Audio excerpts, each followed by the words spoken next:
All right, so let's start now. अस्सलाम वालेकुम everyone. आज की क्लास बेसिकली जो है वो थोड़ी सी वेदर कंडीशन की वजह से हमने ऑनलाइन रखी है, वरना मैं फिजिकल क्लास ही कंडक्ट करता। लास्ट क्लास में हमने फॉरवर्ड और फ्यूचर वाली बात को मुकम्मल कर लिया था, अगर आपको याद हो। फॉरवर्ड्स प्लस फ्यूचर, इनके तीनों केसेस, यानी कि स्टॉक के केस में क्या होगा, करेंसी के केस में क्या होगा, ठीक है, eight the same time interest rates के केस में क्या होगा, ये सारा कुछ हमने यहाँ पे समझ लिया था। यानी फॉरवर्ड और फ्यूचर से इंटरेस्ट रेट मैनेजमेंट और फॉरेक्स मैनेजमेंट कैसे की जाती है, ये दोनों चीजें हमें समझ में आ गई थी। ठीक है, आज जिस एरिया को हम देखने वाले हैं दैट इज बेसिकली ऑप्शंस। और ऑप्शंस को भी हम तीनों रूल से देखेंगे। अगर स्टॉक ऑप्शंस हो तो क्या होगा, अगर करेंसी ऑप्शंस हो तो क्या होगा, अगर इंटरेस्ट के केस में हमारे पास ऑप्शंस हो तो क्या होगा। Eight the same time commodity वाली चीज भी हमने यहाँ पे कवर की थी कि भाई रॉ मटेरियल की प्राइसेस वगैरह लॉक हो जाती हैं। इसी तरह यहाँ पे अगर हमारे पास कोई कमोडिटी हो तो उस केस में हम क्या करेंगे, सारा कुछ यहाँ पे हम ऑप्शंस के केस में भी जो है वो कवर करेंगे। अब ऑप्शंस के केस को समझने के लिए थोड़ा सा एक एग्जाम्पल को पिक करते हैं, और अभी बिल्कुल भी नोटिंग वगैरह मत करना, ठीक है। सुकून से इस एग्जाम्पल को समझो और समझने के बाद जो है वो ओवरऑल लेवल पे अंडरस्टैंड करो। फिर हम जो है वो इसके क्वेश्चंस करेंगे तो इसका मजीद आइडिया आपको इंशाल्लाह ताला हो जाएगा। अच्छा जी, लेट्स कंसिडर दिस होम। ये एक छोटा सा घर है, ठीक है, ओन्ड बाय आपके और मेरे, हम सबके फेवरेट ये साहब हैं, इनका नाम है अल्लाह बख्श चांडियो साहब, ठीक है, एबीसी। ये इनको ओन करते हैं, ठीक है। कहाँ ओन करते हैं जी, for example there is this federal section, federal area में इसको ओन करते हैं। और इसकी जो इस वक्त वैल्यू चल रही है वो वैल्यू चल रही है फॉर एग्जाम्पल 3 लाख रुपए, ठीक है। 3 लाख रुपए इस घर की जो है वो वैल्यू चल रही है। फेडरल एरिया के अंदर ही घर मौजूद है, ये साहब इसको जो है वो ओन करते हैं, ठीक है। इसके साथ साथ आप भी कहानी में मौजूद हैं, दैट इज यू, ठीक है। आप क्या करते हैं जी, आप हैं प्रॉपर्टी या रियल स्टेट इन्वेस्टर। आप रियल स्टेट इन्वेस्टर हैं, ठीक है। आप इसमें इन्वेस्टमेंट्स करते हैं और यहाँ पर जो है वो आपका लेट्स से बाय और सेल का काम है। बाय सेल करते हैं। अच्छा जी, इस घर के पास, यहाँ पर, यहाँ इस घर के पास एक खाली एरिया मौजूद है, ठीक है, खाली एरिया मौजूद है। इस एरिया के ऊपर, ये जो खाली लैंड आपके पास यहाँ पे मौजूद है, दिस एरिया, इस एरिया के ऊपर एक में दो में से एक चीज बन सकती है। या तो यहाँ पे गवर्नमेंट, या तो यहाँ पे गवर्नमेंट कोई इंडस्ट्रियल प्रोजेक्ट लगाएगी और लाइसेंस जो है वो इंडस्ट्रियल इशू किया जाएगा, या फिर यहाँ पे जो है वो रेजिडेंशियल लाइसेंस जो है वो इशू किया जाएगा, ठीक है। ये जो घर है आपके सामने, ये बेसिकली एक रेजिडेंशियल प्लेस है, लिविंग प्लेस है, यहाँ पे रहा जाता है, ठीक है। मुझे एक बात बताओ, अगर यहाँ पे इंडस्ट्री लग जाती है तो इस घर की वैल्यू बढ़ेगी या कम होगी? एवरीवन, जितने लोग मीटिंग में, सारे लोग जवाब देंगे। घर के पास फैक्ट्री लग जाती है, लेबर वगैरह का शोर, रॉ मटेरियल का शोर, मैन्युफैक्चरिंग का के मसाइल, पोल्यूशन के इश्यूज, ये सारी चीजें अगर होती हैं तो सर, अगर इंडस्ट्रियल लाइसेंस मिलता है तो नेचुरल सी बात है, value of this house will decline, ठीक है। लेकिन अगर रेजिडेंशियल होता है तो value will be increased, value आपकी यहाँ पे इंक्रीज कर जाएगी। ये दो में से एक डिसीजन है और इन दोनों में से कोई एक लाइसेंस जो है वो इसका ये तय करेगा कि गवर्नमेंट यहाँ पे कैसा लाइसेंस जो है वो देती है, ठीक है। आपको ये प्रॉपर्टी बहुत ज्यादा पसंद है, आप इस प्रॉपर्टी को बहुत पसंद करते हैं और किसी तरह से चाहते हैं कि आप इसको बाय कर लें, you want to buy this property. काफी टाइम से आपका जो है वो ख्याल था कि मुझे इस प्रॉपर्टी को बाय कर लेना चाहिए, इसके अंदर बड़ी अच्छी सूरत हाल है, और जो है वो अगर यहाँ पे रेजिडेंशियल लाइसेंस हो गया तो बड़ा अच्छा हो जाएगा।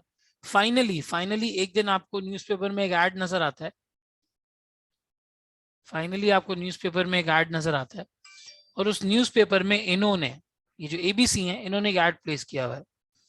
एबीसी ये कहते हैं कि भाई I want to sell my house, ठीक है, want to sell my house for 350,000, मैं इसे 3,50,000 में सेल करना चाहता हूँ, ठीक है, और मुझे 1 महीने के अंदर पैसे चाहिए, 1 महीने के अंदर आप आके घर ले लें और घर लेके जो है मुझे पैसे देके चले जाएं।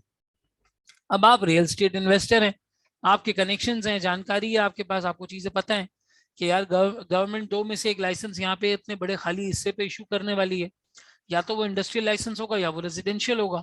अभी ये कंफर्म नहीं हो रहा कि वहाँ पे रेजिडेंशियल प्रोजेक्ट बनाया जाए या वो जगह फैक्ट्रीज को दे दी जाए कि वो अपनी मैन्युफैक्चरिंग वगैरह करें। आपने कहा यार अगर ये इंडस्ट्रियल होता है तो वैल्यू गिर जाएगी, और अगर ये रेजिडेंशियल होता है तो वैल्यू बढ़ जाएगी। अब ऐसा क्या किया जाए? आपने इनके साथ एक मीटिंग तय की। मीटिंग से पहले आपने पता किया कि भाई इस लाइसेंस को देने में गवर्नमेंट को कितनी देर है। आपको पता चला जी 3 महीने है, 3 महीने के अंदर गवर्नमेंट जो है लाइसेंस इशू करेगी। आपने मीटिंग की, आप दोनों बैठे, मीटिंग बड़ी अच्छी रही, बातचीत हुई, सब कुछ हुआ। आपने इनसे कहा भाई मुझे जो है वो आपके घर को खरीदने का जो है वो इंटेंशन मौजूद है, ठीक है। आपने यहाँ पे बेसिकली आपने एक इंटेंशन बताया कि मुझे आपका घर खरीदना है, and I accept it for 3,20,000 रुपए। मैं इसको 3,20,000 में एक्सेप्ट करने के लिए तैयार हूं, but there is a problem. The problem is the problem is that I don't have money until 3 months, ठीक है। मेरे पास कैश मौजूद नहीं है जब तक 3 महीने नहीं हो जाते। मुझे पेमेंट आनी है कहीं से, वो 3 महीने बाद आनी है। तो सामने वाले ने कहा ठीक है फॉरवर्ड कॉन्ट्रैक्ट कर लो, 3 महीने बाद लाजमी कर ले लेना मुझसे। फॉरवर्ड कॉन्ट्रैक्ट है ना, हमारे दो पार्टीज के बीच में हो सकता है। आप थे थोड़े चालाक, आपने कहा यार डिसीजन तो मुझे पता नहीं है, फॉरवर्ड कॉन्ट्रैक्ट करूंगा तो फॉरवर्ड कॉन्ट्रैक्ट में तो फंस जाऊंगा, फॉरवर्ड कॉन्ट्रैक्ट में यहाँ कर नहीं सकता। फॉरवर्ड कॉन्ट्रैक्ट के अंदर क्लियर बात है कि भाई वो फिक्स हो जाती है बात, फिर उसके अंदर वहां पे किसी किस्म का फ्लेक्सिबिलिटी रहती नहीं। आपने फॉरवर्ड कॉन्ट्रैक्ट का मना कर दिया। अल्लाह बख्श चांडियो साहब ने कहा फिर क्या चाहते हो, अगर फॉरवर्ड कॉन्ट्रैक्ट नहीं करना चाहते तो क्या करना चाहते हो? उसने कहा जी मैं आपके साथ एक ऑप्शन का कॉन्ट्रैक्ट करना चाहता हूं, मैं आपके साथ एक ऑप्शन का कॉन्ट्रैक्ट करना चाहता हूं। ऑप्शन का कॉन्ट्रैक्ट क्या है जी? क्या है जी ऑप्शन का कॉन्ट्रैक्ट? ऑप्शन का कॉन्ट्रैक्ट ये है कि आप मुझे इस बात का ऑप्शन दें कि अगर मेरे पास 3 महीने बाद पैसे आ जाते हैं तो मैं ये घर आके खरीद लूं, लेकिन अगर मैं 3 महीने तक नहीं आया तो फिर आप किसी और को सेल कर दीजिएगा। यानी कि आप मुझे दे दें right to buy, right to buy it for 3,20,000, and you should wait until I get the offer completed. या तो मैं इसको कंप्लीट कर लूं या ये लैप्स हो जाए। ये ऑप्शन का कॉन्ट्रैक्ट कहलाता है। ये कहलाता है basically call option contract. Call option contract के अंदर क्या होता है, आपके पास किसी चीज का राइट टू बाय मौजूद होता है।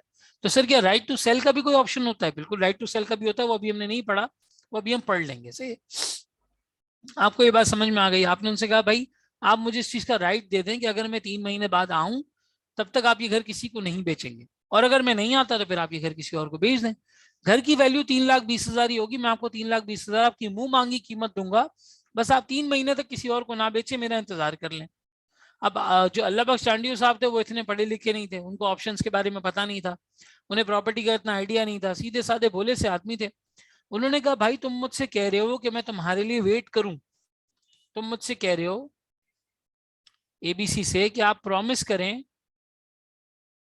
कि आप 3 महीने का वेट करेंगे। बिल्कुल सर मैं आपसे यही कह रहा हूं, और आप कह रहे हैं कि आपके पास एक ऑप्शन होना चाहिए, अगर आप आए तो ठीक, ना आए तो ना ठीक। बिल्कुल सही है। यहाँ पे एक फायदा मिल रहा है किसको? आपको। कौन ये फायदा दे रहा है? एबीसी। तो इस केस में क्या होगा कि आप एबीसी को इस प्रॉमिस को करने के लिए एक प्रीमियम पे करेंगे। सर ये कि प्रीमियम क्या घर का एडवांस होगा? नहीं नहीं, this is not advance amount. ये घर का एडवांस नहीं है, घर की कीमत पूरी 3,20,000 ही रहेगी, दिस इज नॉट एडवांस। लेकिन ये प्रीमियम जो आप इनको पे कर रहे हैं एबीसी को, एबीसी इसके बदले आपको प्रॉमिस करेंगे। एबीसी आपसे प्रॉमिस करेंगे कि भाई मैं 3 महीने वेट करने के लिए तैयार हूं, तुम आओगे मैं तुम्हें लाजमी घर बेचूंगा। जब तुम आओगे मैं तुम्हें लाजमी लाजमी ये घर बेचूंगा, उन्होंने आपसे प्रॉमिस किया है और आपके पास एक राइट टू बाय मौजूद है, तो यहाँ पे आपको प्रीमियम पे करना पड़ेगा। Let's say for example ₹5,000। ये 5,000 रुपए का एक नॉमिनल सा, एक 5,000 रुपए का नॉमिनल सा अमाउंट पे करके आपने सामने वाले बंदे को हुक कर लिया, सामने वाले बंदे को ऑब्लाइज कर लिया कि कल को अगर आप ये घर खरीदने के लिए आते हैं तो सामने वाला लाजमी आपको ये घर बेचेगा, लाजमी आपको ये घर बेचेगा। इस तरह का ऑप्शन कहलाता है बेसिकली कॉल ऑप्शन। ये देखो, अब घर को खरीदना बेचना एक सेपरेट कॉन्ट्रैक्ट है, घर को खरीदना बेचना एक सेपरेट कॉन्ट्रैक्ट है और ये ऑप्शन एक सेपरेट कॉन्ट्रैक्ट है। ये कॉन्ट्रैक्ट है इंतजार का, रुकने का, कि भाई आप मेरे बजाय किसी और को बेच नहीं दीजिएगा और अगर मैं आ जाऊं तो आप मुझे लाजमी बेचेंगे, आप मुकर नहीं सकते, आप अपने प्रॉमिस से मुकर नहीं सकते 3 महीने बाद। इस बात का प्रॉमिस करने के लिए आपने मुझसे 5,000 रुपए लिए। ये 5,000 रुपए का छोटा सा प्रीमियम देके, अब देखो मुबशिर वही सवाल पूछ रहा है, सर ये बयाना होता है? भाई मैंने साफ साफ लिखा हुआ है कि ये एडवांस नहीं है, ये रहा यहाँ पे लिखा हुआ है। तुम लोग लगता है पढ़ते पढ़ते नोटिफिकेशन चेक करते हो फिर एकदम से याद आता है, अभी अभी 1 मिनट पहले लिखा है कि ये एडवांस नहीं है। घर का कॉन्ट्रैक्ट एक अलग कॉन्ट्रैक्ट है और ऑप्शन का कॉन्ट्रैक्ट एक अलग कॉन्ट्रैक्ट है। ऑप्शन के कॉन्ट्रैक्ट में बेसिकली सामने वाला एक वादा सेल करता है कि अगर तुम आ गए मैं तुम्हें ये फला चीज बेच दूंगा, मतलब अगर तुमने डिमांड की मैं तुम्हें ये बेच दूंगा। इस तरह का ऑप्शन कहलाता है बेसिकली कॉल ऑप्शन। और इस तरह के कॉन्ट्रैक्ट में ये जो हाउस है, this house, this is called underlying commodity. Underlying कोई भी चीज हो सकती है, ये करेंसी हो सकती है, ये करेंसी के अलावा स्टॉक्स हो सकते हैं, ये घर हो सकता है, ये रॉ मटेरियल हो सकता है, ये किसी भी किस्म की ऐसी सच चीज हो सकती है। हाउस का मतलब है यहाँ पे अंडरलाइंग कमोडिटी, ठीक है। और ये जो 3,20,000 रुपए आपने अग्री किए हैं, ये जो 3,20,000 आपने अग्री किए हैं, इसको कहते हैं बेसिकली स्ट्राइक प्राइस। इसको क्या कहते हैं जी? स्ट्राइक प्राइस, ठीक है। इसके अलावा ये जो 5,000 रुपए आपने पे किए हैं, 5,000 रुपए आपने पे किए हैं, ये कहलाएगा eight the same time premium.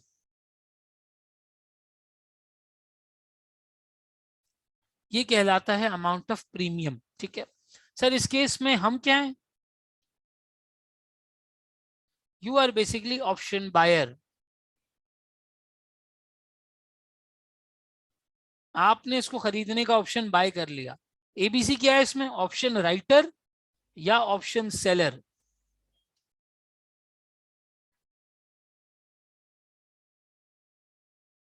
ठीक है, एबीसी ने आपको 5,000 रुपए में एक हक दे दिया कि अगर आप 3 महीने बाद आएंगे तो आपके आने पे जितनी भी इसकी वैल्यू चल रही हो मार्केट में, कोई भी वैल्यू चल रही हो, I am obligated, I am bound कि मैं आपको ये घर 3,20,000 रुपए में बेचूंगा।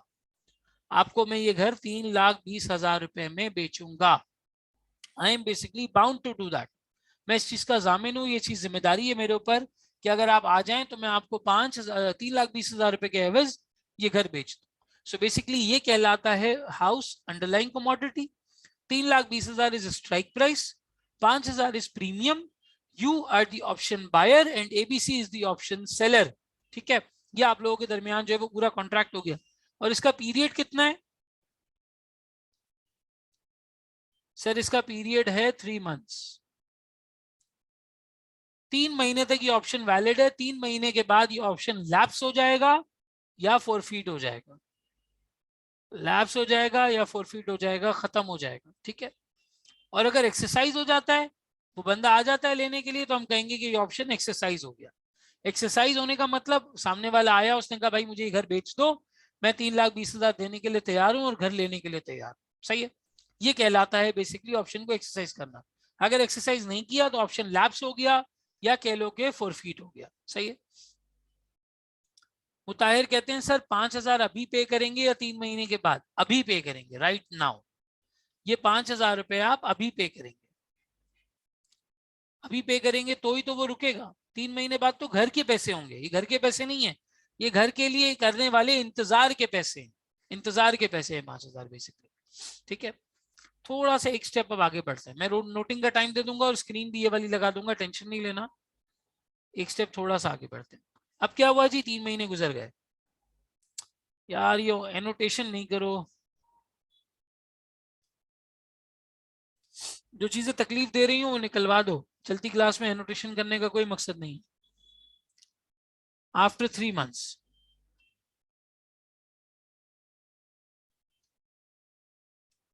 3 महीने के बाद क्या हुआ जी, ये आपका घर मौजूद है, ठीक है जी। इसका दो में से एक डिसीजन आया। एक डिसीजन आया कि भाई यहाँ पे एक रेजिडेंशियल प्रोजेक्ट लगेगा, ठीक है।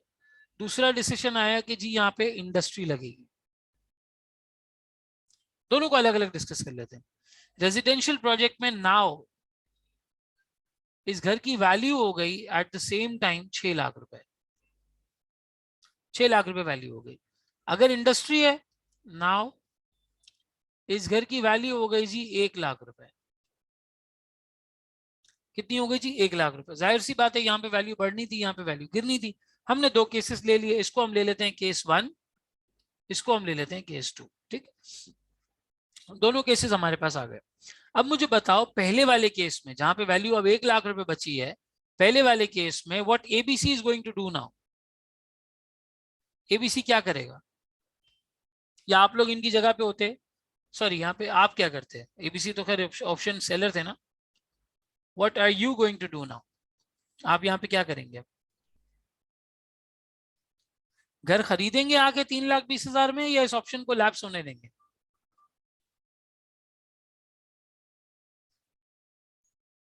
जी भाई एवरीवन, सर इस ऑप्शन को हम लैप्स होने देंगे। होता यह है कि हम किसी भी ऑप्शन का फायदा कैलकुलेट करते हैं कि भाई क्या इस ऑप्शन को एक्सरसाइज करने में हमें फायदा है या नुकसान है, ठीक है। इस फायदे या नुकसान को कहते हैं intrinsic value. Intrinsic value, intrinsic value को अगर मैं आसान उर्दू में कहूं तो वो कहलाता है फायदा, कि भाई किसी चीज को एक्सरसाइज करने में मेरा फायदा हो रहा है या नहीं हो रहा।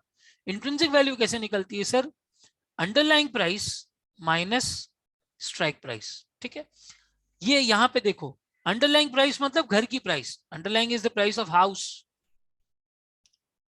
प्राइस ऑफ हाउस, क्योंकि हाउस इज द अंडरलाइंग, और ये आपकी स्ट्राइक प्राइस। आपके पास इस चीज को खरीदने का जो राइट मौजूद है वो है 3,20,000, और मार्केट में ये चीज 1 लाख रुपए की सेल होगी। सो यहाँ पे सर एक नेगेटिव रिजल्ट आएगा, और इस नेगेटिव रिजल्ट का मतलब ये है कि मैं यहाँ पे ऑप्शन को लैप्स होने दूंगा।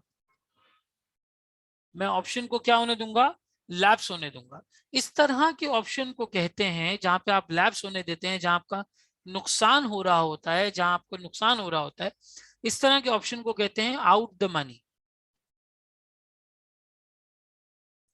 यानी फायदे से बाहर की बात है, आउट द मनी। और कहीं पर अगर बहुत ज्यादा नुकसान हो रहा हो, शदीद इंटेंस किस्म का, अगर इंटेंस किस्म का नुकसान हो रहा हो, तो बाज किताबें उसको लिखती हैं डीपली आउट द मनी। वो किताबें इसको लिखती हैं डीपली आउट द मनी, ठीक है। और अगर कोई ऑप्शन फायदे में होता है तो उसको क्या कहते हैं वो भी हम डिस्कस कर लेते हैं। यानी सर हमने यहाँ पे क्या किया, हमने स्ट्राइक प्राइस कैलकुलेट की। कॉल ऑप्शन के केस में, कॉल ऑप्शन के केस में जहां पे आपके पास कॉल ऑप्शन मौजूद होता है, कॉल ऑप्शन के केस में आपकी ख्वाहिश होती है कि अंडरलाइंग प्राइस ज्यादा हो, स्ट्राइक प्राइस कम हो।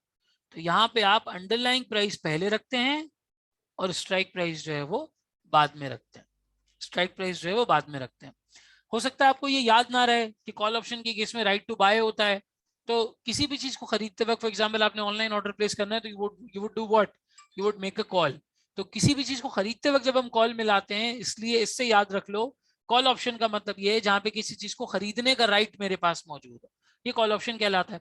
कॉल ऑप्शन में इंट्रिंसिक वैल्यू पॉजिटिव तब होती है, इंट्रिंसिक वैल्यू पॉजिटिव तब होती है जब तुम्हारे पास अंडरलाइंग प्राइस क्या हो जी, ग्रेटर हो किससे, स्ट्राइक प्राइस से। यानी यहाँ पे कॉल ऑप्शन के केस में इंट्रिंसिक वैल्यू तब आएगी जब तुम्हारी अंडरलाइंग प्राइस ज्यादा हो किससे, स्ट्राइक प्राइस से। अदरवाइज तुम इस ऑप्शन को लैप्स होने दोगे। जब अंडरलाइंग प्राइस ज्यादा हो स्ट्राइक प्राइस से, तो फिर ये कहलाता है इन द मनी। क्या कहलाता है जी? इन द मनी। यहाँ पे आपने क्या किया, यहाँ पे बेसिकली आपने इस ऑप्शन को लैप्स होने दिया, जबकि यही केस अगर यहाँ होता, आप निकालो इसकी intrinsic value. Sir now the intrinsic value is positive. क्यों? Underlying price minus strike price. और अब अगर मैं इसको थोड़ा सा फॉर्मुलेट करता हूं, तो मेरी चीज की वैल्यू 6 लाख है और सामने वाला मजबूर है, वो 5,000 ले चुका है, वो मुझे बेचेगा ही बेचेगा, नहीं बेचेगा तो मैं कोर्ट में ले जाऊंगा उसको, लीगल केस कर दूंगा उसके ऊपर। और स्ट्राइक प्राइस है 3,20,000। ठीक। अब इस 6 लाख में से अगर मैं 3,20,000 को माइनस कर देता हूं, तो ये बच जाते हैं 280। ये 2,80,000 मेरी बेसिकली इंट्रिंसिक वैल्यू है। This 2,80,000 is basically my intrinsic value. सही, ये मेरी इंट्रिंसिक वैल्यू। यहाँ पे मैं क्या करूंगा, यहाँ पे मैं इस ऑप्शन को एक्सरसाइज करूंगा। I am going to exercise it basically. मैं यहाँ पे एक्सरसाइज करूंगा, क्यों? Because the option is basically in the money. और अगर किसी चीज में बहुत ही ज्यादा फायदा हो रहा हो, जैसे यहाँ पे डबल का फायदा हो रहा है, तो फिर आप इसको डीपली इन द मनी भी कह सकते हैं। डिपेंड करता है आपके फायदे का पोर्शन है या नहीं। Intrinsic value can maximum be, can minimum be negative, zero. ये नेगेटिव कभी नहीं हो सकती। इंट्रिंसिक वैल्यू के बारे में कभी ये मत बोल देना कि it can be negative. It can not be negative, क्योंकि जब ये नेगेटिव आ रही होती है, हम अपने हाथ से नुकसान नहीं करते। हम अपने हाथ से नुकसान नहीं करते। अब जैसे ये पहला वाला केस था, इसके अंदर नुकसान हो रहा था, हमने ऑप्शन को एक्सरसाइज ही नहीं किया एक्सरसाइज, तो हमारे लिए इंट्रिंसिक वैल्यू इसकी जीरो हो गई। हमारे लिए इंट्रिंसिक वैल्यू क्या हो गई इसकी? जीरो हो गई। इंट्रिंसिक वैल्यू नेगेटिव तब हो जब किसी को नुकसान नजर आ रहा हो, वो उसके बावजूद ऑप्शन को एक्सरसाइज कर ले।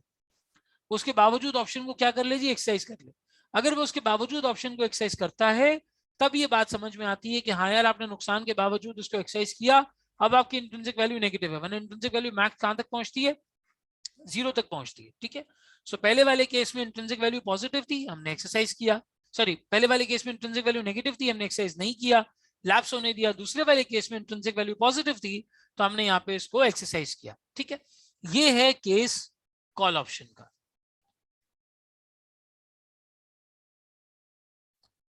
ये केस हमारे पास किसका है जी? Call option.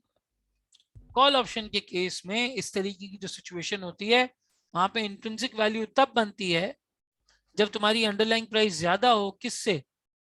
स्ट्राइक प्राइस से। अंडरलाइंग प्राइस ज्यादा हो किससे? स्ट्राइक प्राइस से। अगर ये याद रहता है तो ठीक है, नहीं याद रहता तो एक एक्रोनियम से इसको याद रख लो, कॉल यूनाइटेड स्टेट्स। अमेरिका अगर किसी को फोन में लाना है तो क्या कहेगा? Call United states. ये कॉल ऑप्शन, ये यू से अंडरलाइंग प्राइस, और ये एस से स्ट्राइक प्राइस। इसको तुम इस तरह लिख सकते हो, underlying price is greater than strike price. इसको इस तरीके से याद रख लो, कॉल यूनाइटेड स्टेट्स। क्या ये बात समझ आती है? Everyone gets it? ऑप्शन का मतलब समझ आता है?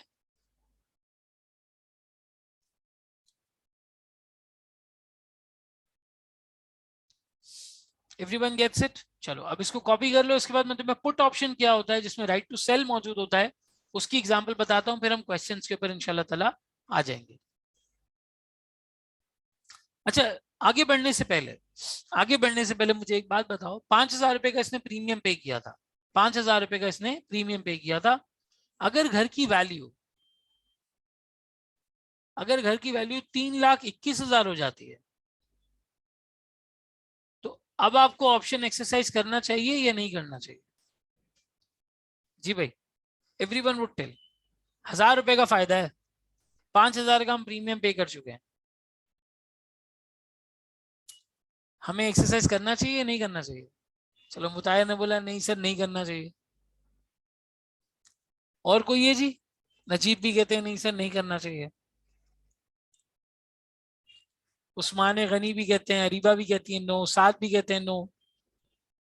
मुझे एक बात बताओ, अगर तुम एक्सरसाइज करते हो, अगर सॉरी फॉर एग्जाम्पल कहते हैं एक्सरसाइज नहीं करते, अगर एक्सरसाइज नहीं करते तो तुम्हारे प्रीमियम का लॉस कितना है? प्रीमियम का लॉस कितना है अगर एक्सरसाइज नहीं करते? जिन्होंने जो आंसर दिया वो लॉक हो गया, आप कोई चेंज नहीं करेगा अपना आंसर। सर अगर एक्सरसाइज नहीं करते तो 5,000 का लॉस है। प्रीमियम चला गया हाथ से। अगर एक्सरसाइज कर लेते हो तो 1,000 रुपए का फायदा होगा।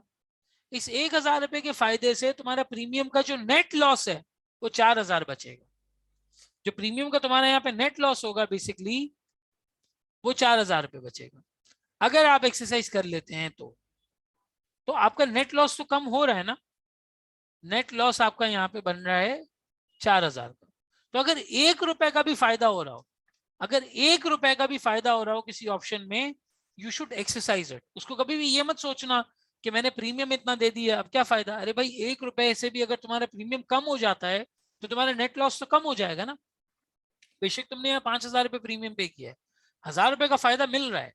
3,20,000 रुपए की चीज खरीद के तुम 3,21,000 रुपए की बेच सकते हो। 1,000 रुपए तुम्हें उसके ऊपर फायदा मिल जाएगा तो तुम्हारे प्रीमियम का जो नेट लॉस है वो कम हो जाएगा। वो 5,000 से बेसिकली 4,000 रुपए के ऊपर आ जाएगा। सो इस चीज को मलूजे खातिर रखते हुए, जहन नशीन रखते हुए हमेशा याद रखना, 1 रुपए की भी इंट्रिंसिक वैल्यू आ रही है ना, 1 पैसे की भी आ रही है, यू शुड एक्सरसाइज इट ताकि तुम्हारे प्रीमियम का लॉस जो है वो उससे बहरहाल कम हो जाए। तुम्हारे प्रीमियम का लॉस जो है वो उससे कम हो जाए। मुताहिर कहते हैं दोनों लॉसेस को कंपेयर करेंगे, नहीं कंपेयर करने की कोई जरूरत नहीं है। सिंपल इंट्रिंसिक वैल्यू अगर 1 रुपए भी है तुम्हें एक्सरसाइज करना है। If intrinsic value is positive you should exercise the option. If intrinsic value is positive you should exercise the option, चाहे वो पॉजिटिविटी 1 रुपए की क्यों ना हो। लाइबा कहती है सर 3,21,000 वाली बात रिपीट करते हैं। मैं ये कह रहा हूँ कि 3 महीने बाद घर की वैल्यू 3,21,000 हो जाती है। मार्केट वैल्यू, मार्केट में इस घर की वैल्यू 3,21,000 हो जाती है। आप जब ऑप्शन एक्सरसाइज करेंगे तो आप क्या करेंगे, 3,20,000 रुपए पे करेंगे। 3,20,000 के एवज आपको घर मिल जाएगा, आप मार्केट में 3,21 का सेल आउट कर देंगे। 1,000 रुपए का फायदा होगा। ये 1,000 रुपए का फायदा आपके प्रीमियम के लॉस को कम कर देगा। अब समझ आया पॉइंट मेरा? Is that clear with everyone? किसी का माइक खुल गया है प्लीज अपना माइक म्यूट कर दें। कोई सवाल हो तो बताएं, मैं फिर उस पर इजाजत दे दूंगा।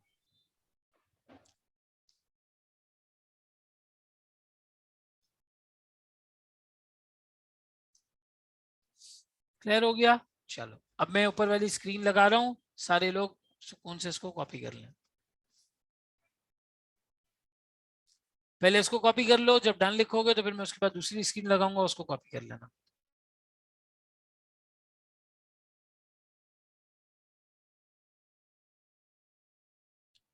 मुताहिर कहते हैं सर केस 2 में वैल्यू बढ़ गई अगर तो एबीसी ऑप्शन से बैक हो सकता है। हाँ भाई सारे लोग बताएं ऑप्शन से बैक हो सकता है। ये बात अभी हमने डिस्कस की है, बाकी लोगों से आंसर चाह रहा हूं मैं। क्या वो बंदा ऑप्शन से बैक हो सकता है? नहीं हो सकता सर। क्यों नहीं हो सकता? उस ऑप्शन से बैक ना होने का उसने क्या वसूल किया आपसे, क्या कंसिडरेशन ली है? कॉन्ट्रैक्ट में कंसिडरेशन होती है ना, प्रॉमिस फॉर प्रॉमिस होता है तो कंसिडरेशन फॉर कंसिडरेशन होती है। सर 5,000 रुपए उसकी कंसिडरेशन है, आपकी कंसिडरेशन है, प्रॉमिस उसकी कंसिडरेशन है। आपने 5,000 दे दी, अब उसको अपना प्रॉमिस रखना जरूरी है। आप कुछ भी हो जाए, मार्केट वैल्यू कहीं भी जाए, अगर आप उसके दरवाजे पे खड़े हो गए तो उसको आपको 5,000 रुपए देने ही देने हैं। घर बेचना है सॉरी फॉर एग्जाम्पल, अगर आप उसके दरवाजे पे खड़े हो गए उसने घर आपको बेचना ही बेचना है। इन एनी केस अब आपको घर मिलेगा। क्लियर? चलें अब इसको कॉपी कर लो everyone.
Are we done copying it, everybody?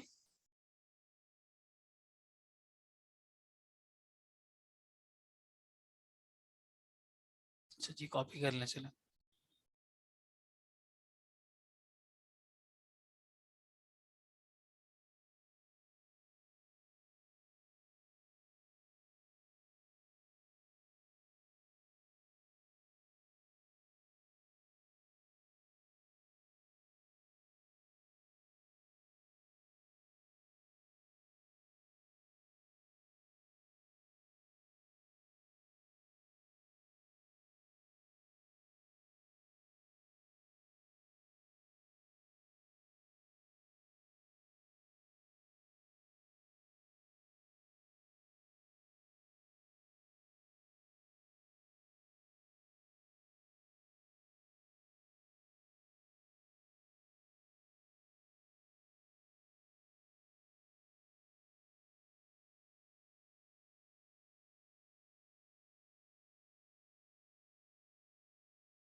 जो लोग कॉपी करते चले जाएं वो डन लिखते जाएं। Everyone who completes copying, inform please.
Should be continue now?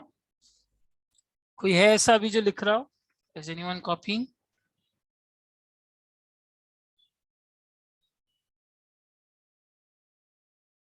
All right,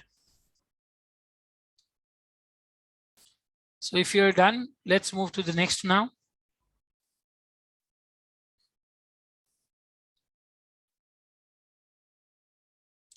अच्छा, अब यहां पर हम देखते हैं another one. This time it's a put option.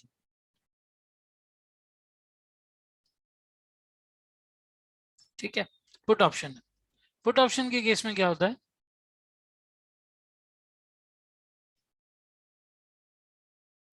This time around you have a car, आपके पास एक गाड़ी मौजूद है, ठीक है।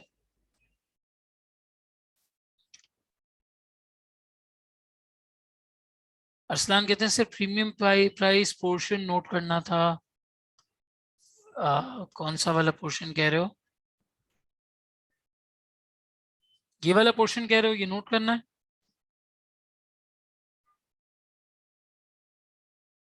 पिक्चर ले लो अगर पॉसिबल हो, कॉपी कर लेना अपने पास।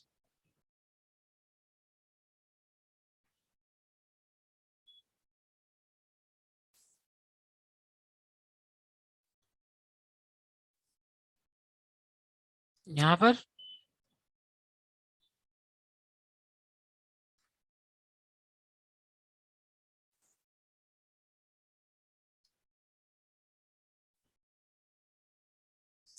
नोट कर लिए?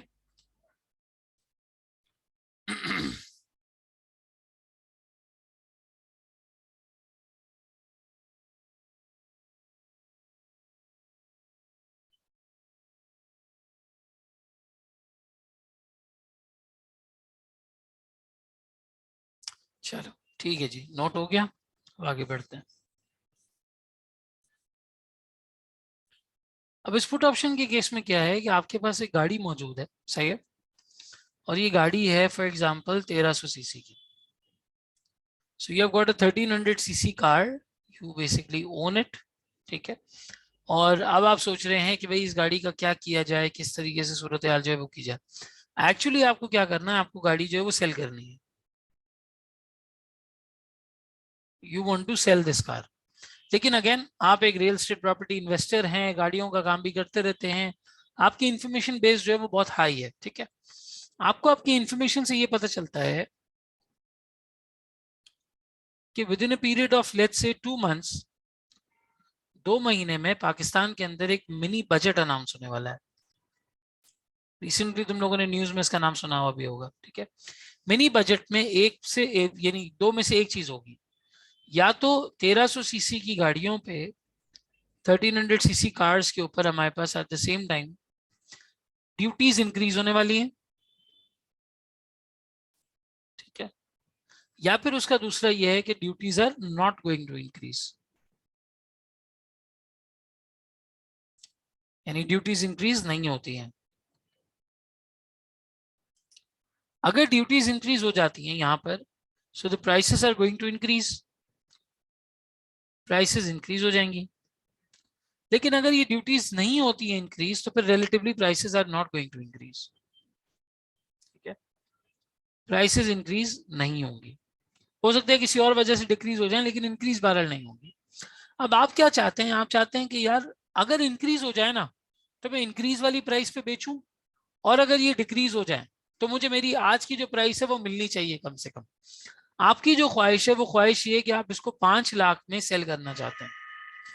इस गाड़ी को आप 1300 सीसी गाड़ी की थोड़ी इज्जत रख लेते हैं, 5 लाख में आप इस गाड़ी को क्या करना चाहते हैं जी? सेल करना चाहते हैं, सही है। यह आपकी वो प्राइस है जो आपके दिल में मौजूद है, आप करना चाहते हैं। आपने फिर से पकड़ा किसको? एबीसी को। एबीसी को पकड़ा, आपने गाड़ियों की फुल तारीफें की, ठीक है, तारीफें करके उसको हैप्पी कर लिया। उसने बोला जी बड़ी बेहतरीन गाड़ी है, जबरदस्त, और मैं जो है वो आपकी गाड़ी जो है वो परचेज करना चाहता हूँ, और ऐसी गाड़ी तो दूसरी किसी के पास है ही नहीं, इस प्राइस में तो मिलेगी ही नहीं। ये सब आपने उसको जो है वो कन्विंस कर लिया। लेकिन कन्विंस करने के बाद आपने उससे कहा कि भाई ये गाड़ी मेरे पास है तो सही, लेकिन बात यह है कि मेरी बेटी पाकिस्तान से बाहर रहती है, वो यहाँ शिफ्ट होने वाली है। अगर वो शिफ्ट हो जाती है तो मुझे गाड़ी उसको देनी पड़ जाएगी, मुझे उसको जरूरत होगी गाड़ी की, मैं नहीं बेचूंगा। और अगर एट द सेम टाइम वो नहीं आती पाकिस्तान 2 महीने के अंदर, 2 महीने में शिफ्ट नहीं होती, तो फिर ये गाड़ी आप आके मुझसे ले जाइएगा।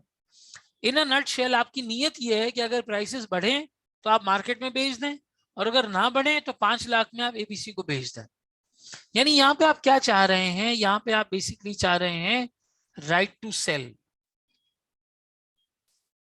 यहाँ पे आप चाह रहे हैं राइट टू सेल। कितनी वैल्यू में? 5 लाख में, कि भाई किसी तरीके से मेरे पास 5 लाख रुपए में इसका राइट टू सेल आ जाए। तो प्रैक्टिकली ये बन जाएगी एक्सरसाइज प्राइस। ये क्या बन जाएगी? ये बन जाएगी एक्सरसाइज प्राइस।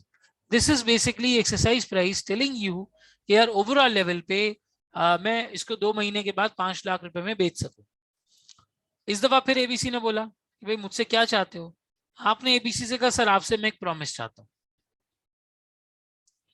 प्रॉमिस में ये चाहता हूं कि आप 2 महीने तक कोई गाड़ी नहीं परचेस करेंगे, और अगर मैं आपके पास आके इस ऑप्शन को एक्सरसाइज कर लूं, और एक्सरसाइज करने का मतलब आके अपनी गाड़ी आपको सेल करने की बात करूं, तो आपके पास और कोई अपॉर्चुनिटी नहीं है, बल्कि आप इसको एक्सेप्ट करेंगे, और एक्सेप्ट करके मुझसे ये गाड़ी बाय करेंगे for a price of 5 lakh रुपए। एबीसी ने बोला भाई तुमने घर में भी इसी तरह की कोई स्कीम दी थी, उसके बाद तुम आए नहीं थे, ऑप्शन लैप्स हो गया था, ये हो गया था, वो हो गया था, मुझे तो प्रीमियम अच्छा लगा, फायदा हो गया। आपने बोला डन जी, कोई मसला ही नहीं, आप प्रीमियम रखें, मुझे थोड़ी सी सिक्योरिटी दे दें, अगर गाड़ी की जरूरत पड़ गई मैं नहीं बेचूंगा, नहीं पड़ी तो बेच दूंगा। इसने कहा ठीक है भाई, इस प्रॉमिस का मैं आपसे प्रीमियम चार्ज करूंगा।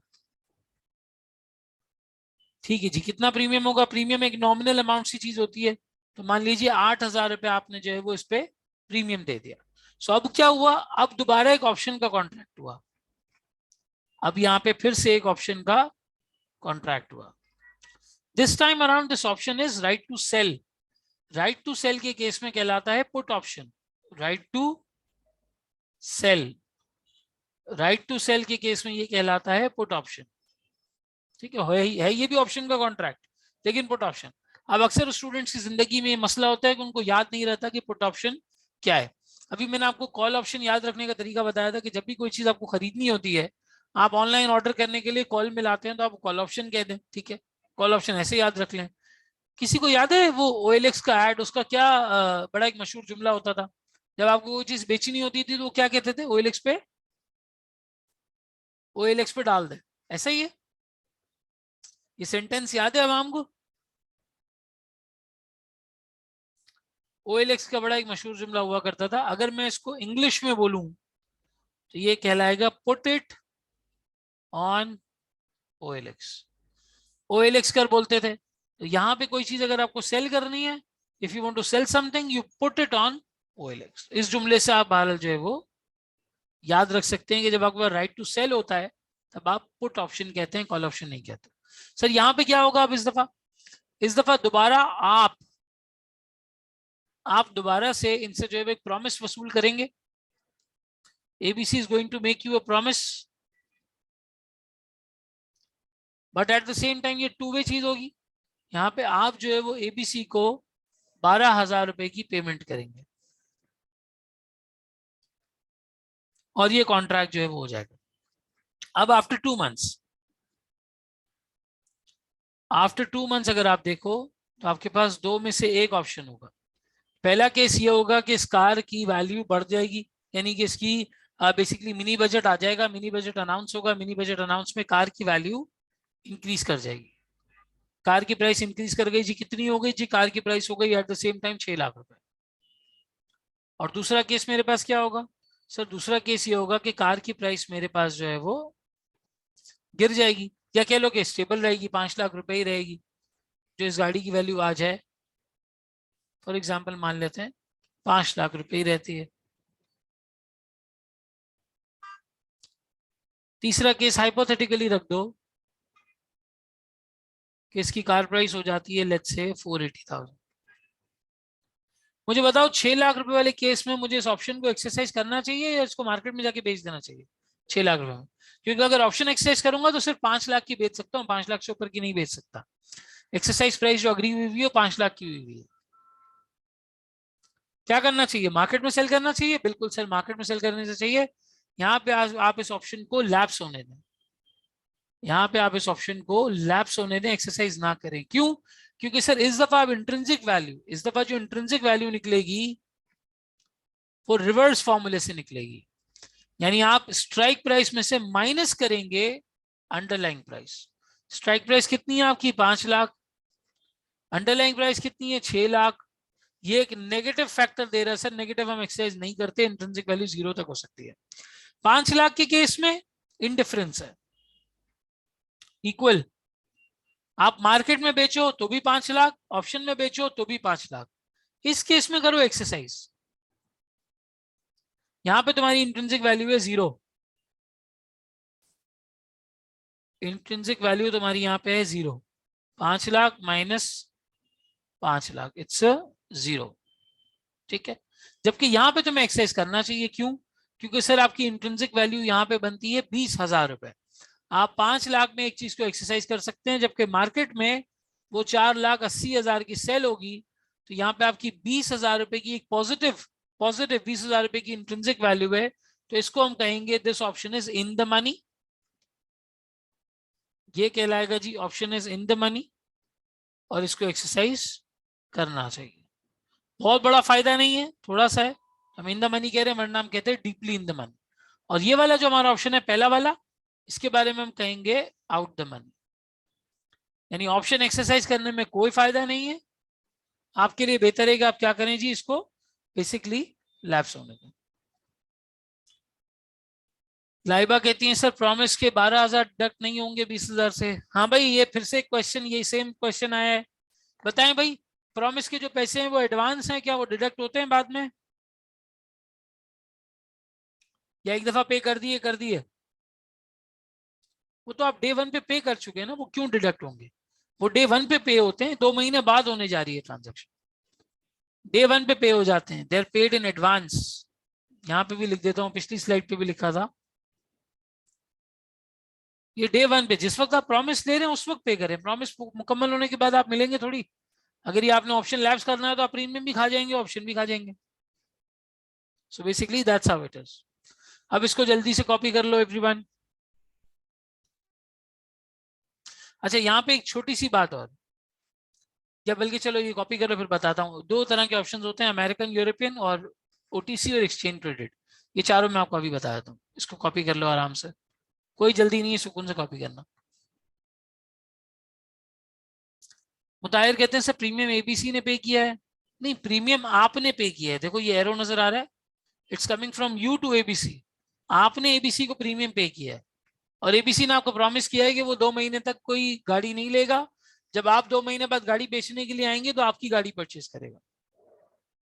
समझ आ रही है बात? Is that clear Mutahir now? चलो अब इसको जल्दी से कॉपी कर लो। ये पुट ऑप्शन की एग्जांपल थी।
सर लाइबा कहती हैं प्रीमियम के अमाउंट को संक कॉस्ट कह सकते हैं, बिल्कुल कह सकते हैं। डिसीजन मेकिंग के लिए आप प्रीमियम को कभी नहीं सोचते, 1 रुपए का भी अगर फायदा हो रहा होता है तो आप उस ऑप्शन को एग्जीक्यूट कर लेते हैं।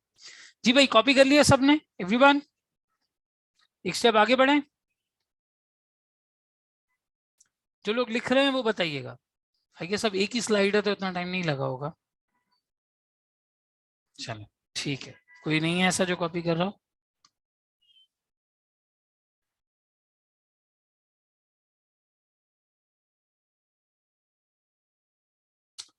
शहबाज अली कहते हैं सर वेट। ठीक है जी, कॉपी कर लें, कोई मसला नहीं।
डन, कॉपी हो गई example. Is anyone writing now? चले जी, डन हो गया।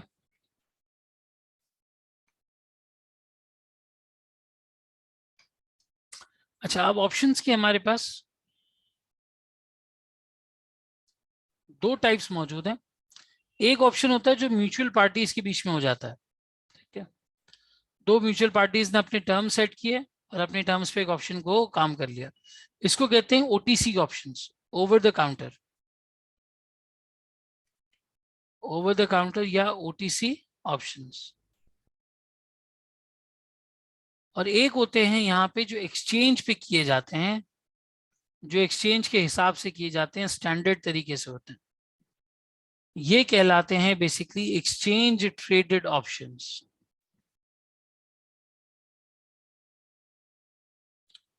ये कहलाते हैं बेसिकली एक्सचेंज ट्रेडेड ऑप्शंस, ठीक है। और एक्सरसाइज के एतबार से दो तरह के ऑप्शंस हैं। ये ओटीसी और एक्सचेंज ट्रेडेड तो शायद इतना टेस्ट ना हो, लेकिन एक्सरसाइज के हिसाब से ये जो दो हैं ये सुन लो। एक होते हैं which can be exercised on the maturity only, can be exercised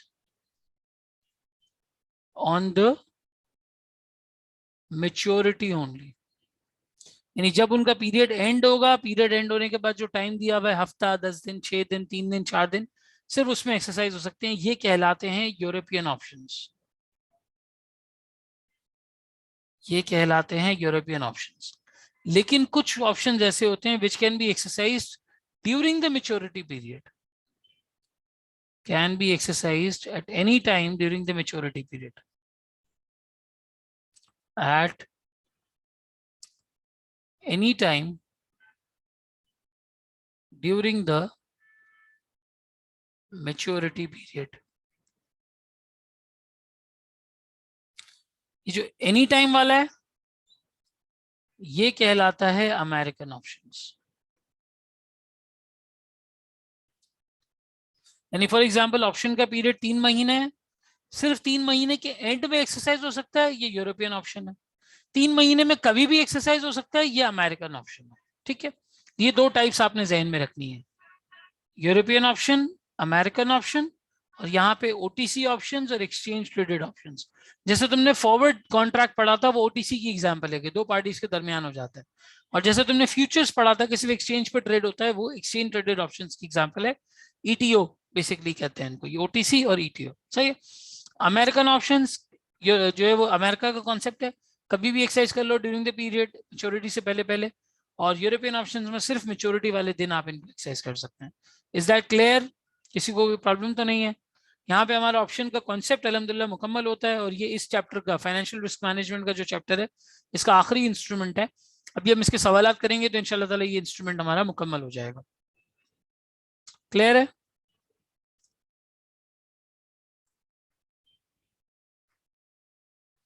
चलें जी, इसको कॉपी कर लो एवरीवन।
ऑल राइट, सारे लोग कॉपी कर चुके हैं, एक स्टेप आगे बढ़े आप। if there's anyone who's writing, please let me know. All right, अब देखो ये हैंड आउट है, ये मैं तुम लोगों के साथ व्हाट्सएप पे भी शेयर कर लेता हूँ। We just check if I've shared it or not. अच्छा, अभी शेयर नहीं किया है।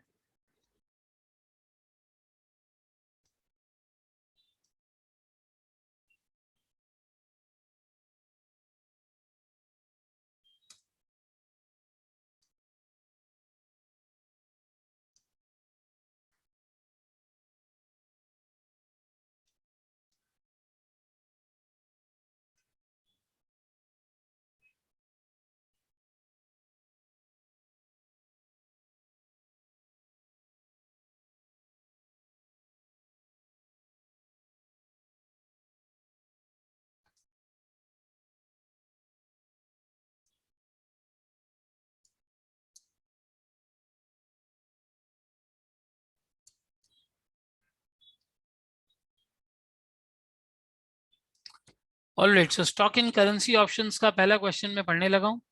N investor paid premium of ₹300. Premium कितने का पे किया? 300 रुपए का. For the option to buy 500 shares in ABC limited. ये ऑप्शन टू बाय है. पहले मुझे बताओ ये कॉल ऑप्शन है या ये पुट ऑप्शन है? Everyone, when you want to buy something you make a call, when you want to sell something you put it on OLX. चलें जी, ये कॉल ऑप्शन है. बेहतरीन हो गया. This is a call option for ₹20,000 at any time during the next 3 months. 3 महीने के अंदर कभी भी एक्सरसाइज कर सकता है. अमेरिकन ऑप्शन है, यूरोपियन ऑप्शन है? जी भाई, अमेरिकन ऑप्शन है, यूरोपियन ऑप्शन है? एनी टाइम लिखा हुआ है सर. अमेरिकन ऑप्शन है. During the next 3 months the investor exercised his right to buy the shares when the price in the market was ₹50 per share.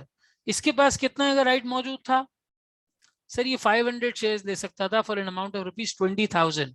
ठीक है, सो 20,000 को divide कर दो आप 500 से, आपके पास पर शेयर प्राइस आ जाएगी. 20,000 divided by 500, this gives you ₹40. 40 रुपए की क्या थी ये? स्ट्राइक प्राइस थी. बिल्कुल सर. और आपके पास अंडरलाइंग प्राइस कितनी थी सर? जब अंडरलाइंग प्राइस 50 रुपए थी तब आपने भारत इसको क्या किया जी? इसमें इन्वेस्टमेंट कर दी. जब अंडरलाइंग प्राइस 50 रुपए थी. सही किया गलत किया? मार्केट में एक चीज 50 रुपए की बिक रही थी, मैंने यहाँ पे 40 की खरीद ली. फायदे का काम किया, नुकसान का काम किया? Everyone should let me no. Everyone,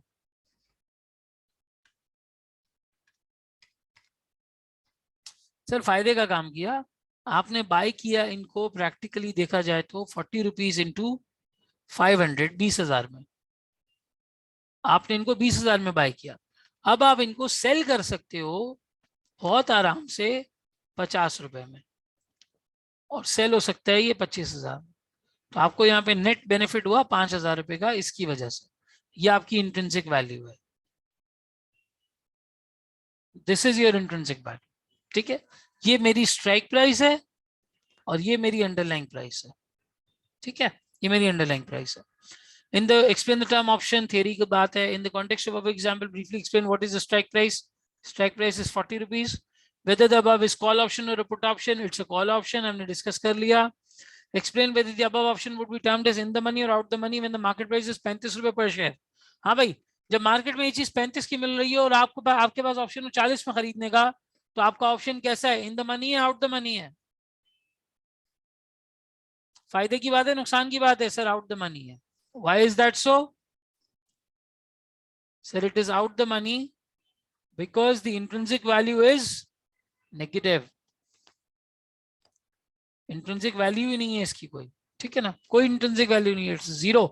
बिल्कुल नुकसान वाली बात है. सही है, आउट द मनी होगा हमारे पास.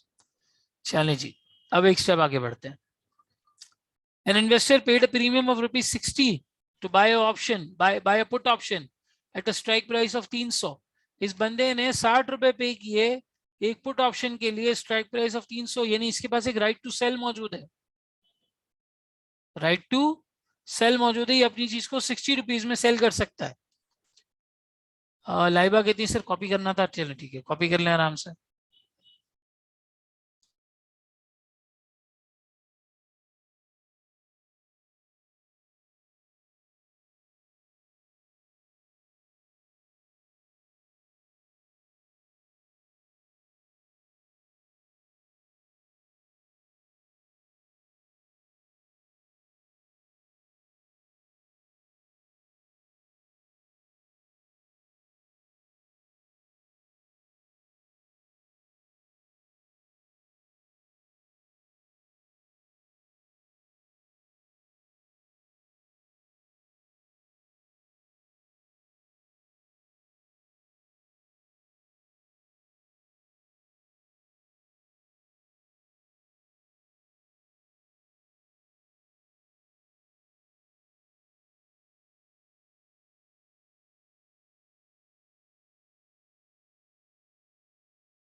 चलें जी, डन हो गया कॉपी।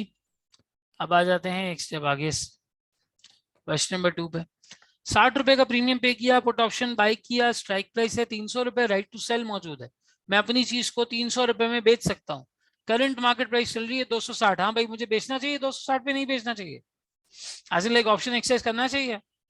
60 रुपए का तो मैंने प्रीमियम पे कर दिया, 40 रुपए का फायदा है बस। क्या करना चाहिए सर? आपको अगर 1 रुपए का भी फायदा हो रहा है तो आप ऑप्शन को एक्सरसाइज करेंगे। एक चीज मार्केट में 260 में बिकेगी, अगर आप मार्केट में बेचने जाएंगे तो 260 रुपए मिलेंगे, ऑप्शन के थ्रू बेचेंगे तो 300 रुपए मिलेंगे। तो आपको एक्सरसाइज करना चाहिए या नहीं करना चाहिए?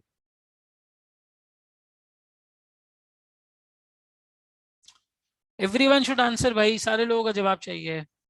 हाँ जी, इन द मनी है, एक्सरसाइज करना चाहिए बिल्कुल।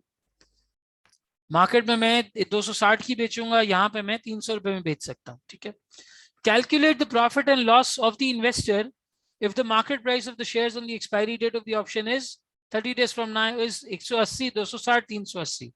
यहाँ तीन केसेस बन गए, हम तीन केसेस यहाँ ड्रॉ कर लेते हैं। 180, 260 और 380, ठीक है। अब इस सूरत हाल में क्या हुआ, पहले तो ये डिसाइड करो कि हम एक्सरसाइज करेंगे या नहीं करेंगे।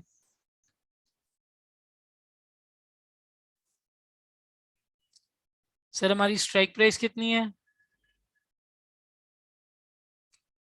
हम इस चीज को 300 में बेच सकते हैं। और इसकी अंडरलाइंग प्राइस कितनी है? सर 180, 260 और 380।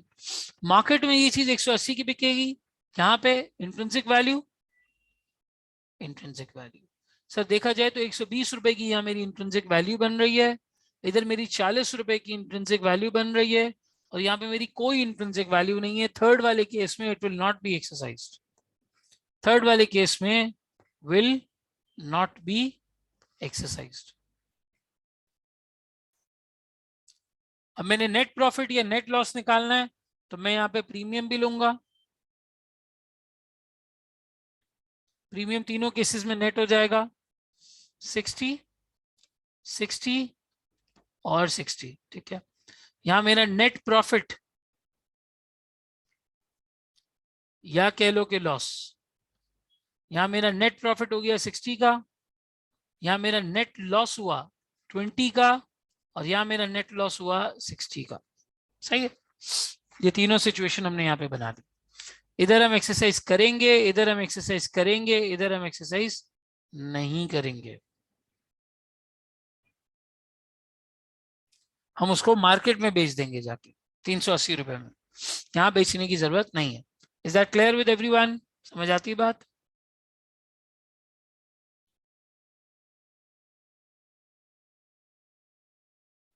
चलो अब इसका सॉल्यूशन कॉपी कर लो जल्दी से। Giving you 2 minutes, let me know then when you are done.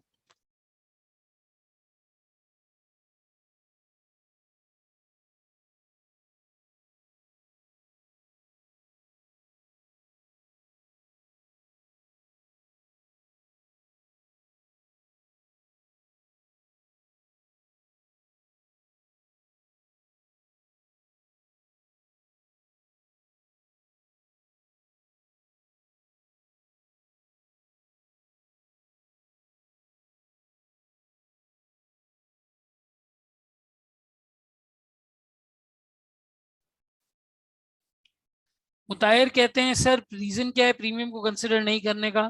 देखो, अगर प्रीमियम कंसिडर करोगे तो कंफ्यूज हो जाओगे, क्योंकि वो एक पास्ट की कॉस्ट है।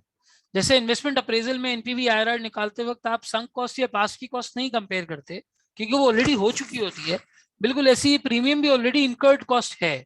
जब तुम्हारा टाइम आएगा एक्सरसाइज करने का, तब तुम देखोगे तुम्हें फायदा हो रहा है या नहीं हो रहा। अगर तुम प्रीमियम कंसिडर करोगे तो तुम्हारा डिसीजन गलत आएगा। जैसे यहाँ पे सेकंड वाले केस में, इधर तुम्हें फायदा हो रहा है 40 रुपए का, प्रीमियम दिया 60 रुपए का। अब अगर प्रीमियम यहाँ पे कंसिडर करोगे तो इसको एक्सरसाइज ही नहीं करोगे। हालांकि एक्सरसाइज करने की वजह से तुम्हारा नेट लॉस जो अदरवाइज 60 रुपए होता, जैसे यहाँ पे ना एक्सरसाइज करने पे 60 रुपए, यहाँ तुम्हारा 20 रुपए का लॉस हुआ है, 60 का हुआ भी नहीं है। इस तरह से देखो ना इसको, बेसिकली समझ आ रही है बात मुताहिर? चलें, ठीक हो गया जी। अब आ जाओ क्वेश्चन नंबर 3 पे।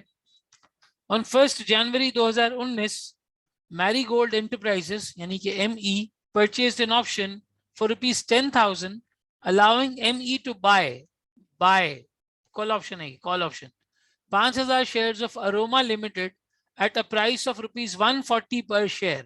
ये 140 per share क्या है जी? स्ट्राइक प्राइस है।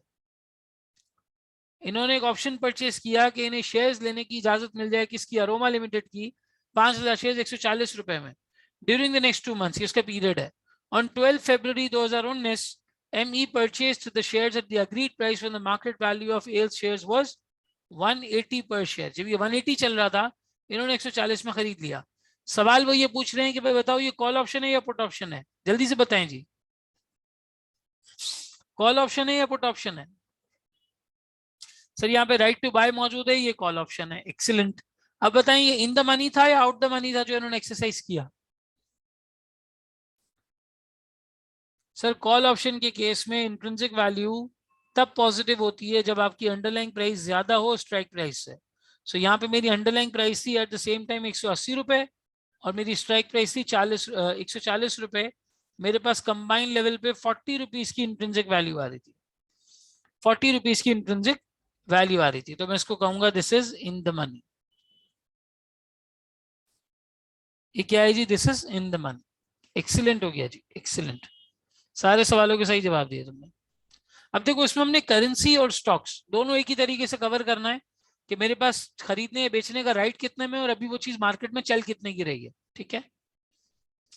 इंटरेस्ट रेट्स के केस में थोड़ा सा डिफरेंट होता है। अभी एक सवाल करेंगे इंशाल्लाह ताला, आराम से समझ आ जाएगा, कोई मसला ही नहीं है। गौर से सुनना बस जो मैं कह रहा हूं। ठीक है। इंटरेस्ट रेट के केस में ऑप्शंस क्या होंगे? सर इंटरेस्ट रेट्स के केस में ऑप्शंस हमेशा एक्सचेंज ट्रेडेड होते हैं। वहां पे आप एक्चुअल में कोई लोन लेते या देते नहीं है, एक्चुअल में कोई लोन लेते या देते नहीं है। मान लो फॉर एग्जांपल मैंने एक्सचेंज पे बोरोइंग का ऑप्शन लिया, बोरोइंग ऑप्शन लिया एट द रेट ऑफ 10% कि मैं एक्सचेंज से लोन लेता हूं और लोन अमाउंट मैंने एग्री किया फॉर एग्जांपल 1,00,000 रुपए। मुझे बताओ अगर इंटरेस्ट रेट्स 12% हो जाते हैं तो मैं फायदे में हूं या नुकसान में हूं?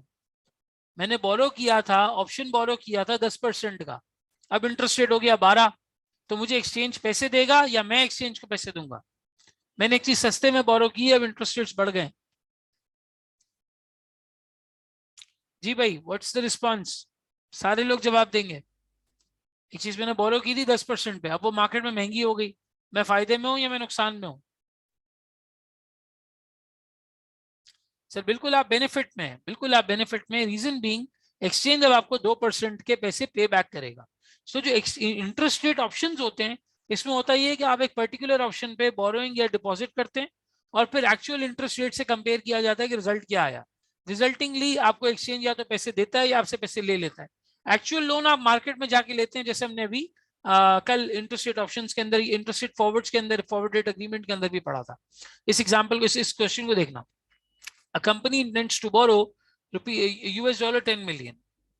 ये $10 million बोरो करना चाहते हैं इन 4 months time for a period of 3 months।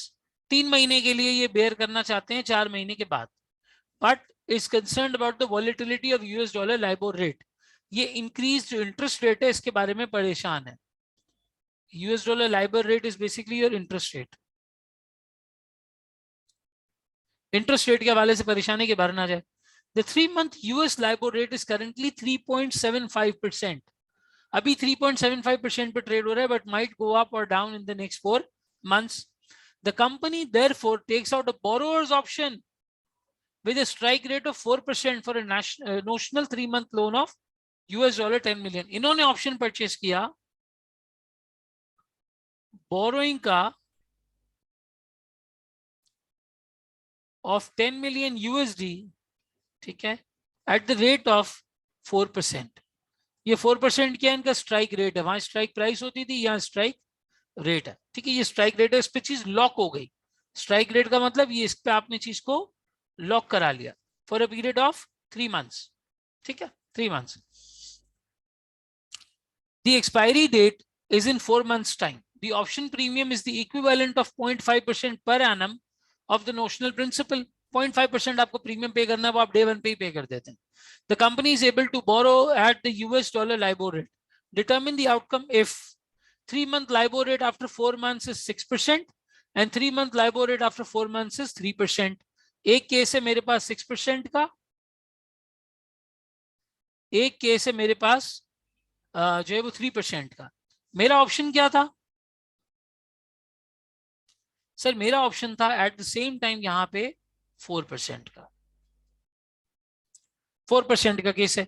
मैं ऑप्शन एक्सरसाइज करूंगा किस केस में? हाँ भाई, 6% पे ऑप्शन एक्सरसाइज करूंगा या 4% पे करूंगा? एवरीवन, इस बोरोइंग को लेने का जो ऑप्शन है वो मैं एक्सरसाइज कब करूंगा? 6% के केस में या 3% के केस में?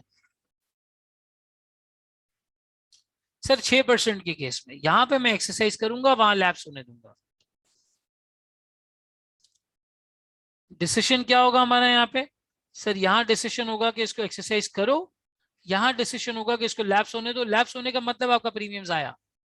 प्रीमियम तो खैर पहले वाले केस में भी जाया ही होता है, जाया. इधर आपका बेनिफिट बनेगा 2% का. इधर आपका बेनिफिट बनेगा 2% का. यहाँ आपका बेनिफिट कुछ भी नहीं बनेगा.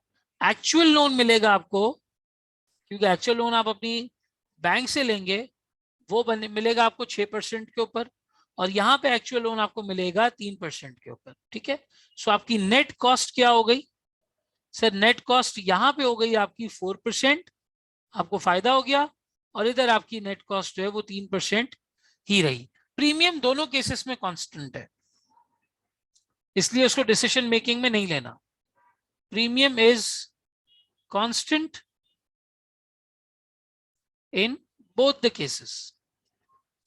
दोनों केसेस में ये तो तुम्हारी कॉस्ट है ही है. यहाँ पे अगर तुम ऐड करोगे 4 में प्रीमियम 4.5% हो जाएगा, यहाँ ऐड करोगे 3.5% हो जाएगा. ये तुम्हारी नेट कॉस्ट बनती है. प्रीमियम को 0.5% आप इसके अंदर ऐड कर सकते हैं. आसान सी बात है भाई. डिपॉजिट में बिल्कुल उल्टा होगा. डिपॉजिट में आप जिस रेट पे लॉक कर रहे हो, अगर उससे गिर जाए तो फायदे की बात है, अगर उससे ऊपर चला जाए तो नुकसान की बात है. आप ऑप्शन एक्सरसाइज नहीं करेंगे. समझ आती है बात? Is that clear? मुश्किल तो नहीं है, आसान सी बात है.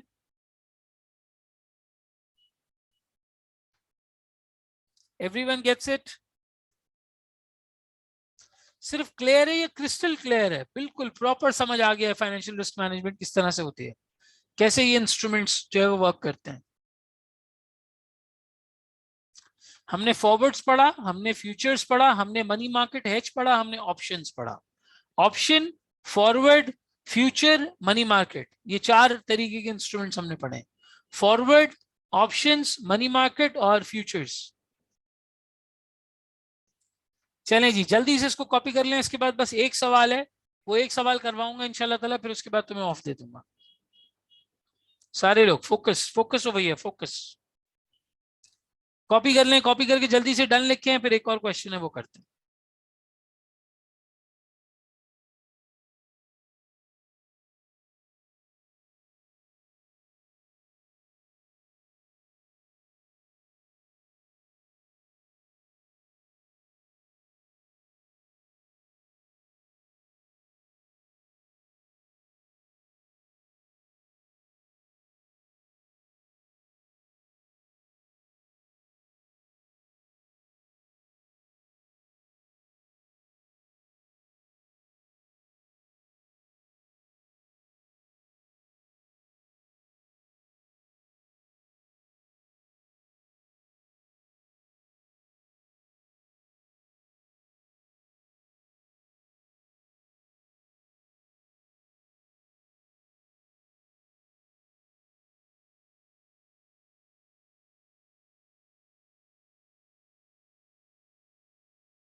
मुताहिर का एक सवाल आया है सर, ऑप्शंस में इन शॉर्ट जो प्रीमियम रिसीव करेगा वो बैक नहीं हो सकता, राइट? बिल्कुल ऐसे ही, जो प्रीमियम रिसीव करेगा वो बैक नहीं हो सकता.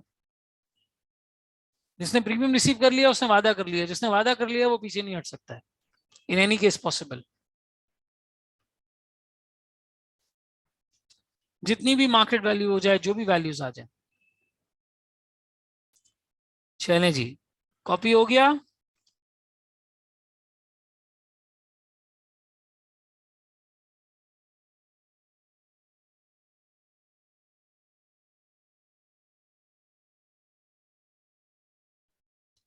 All right, so if we are done with this question, अब आ जाते हैं हम हमारे अगले क्वेश्चन के ऊपर। आई कैप समर बीएफडी का क्वेश्चन है ये 2009, बड़ा अच्छा क्वेश्चन है और इसके अंदर जो है वो दो तीन चीजें थोड़ी सी मिक्स हुई हुई हैं और यहाँ पर हम इसको जो है सॉल्व करते हैं। मुताहिर कहते हैं सर ये किसी भी इंडिविजुअल के बिटवीन हो सकता है या इंटरमीडियरी नीडेड।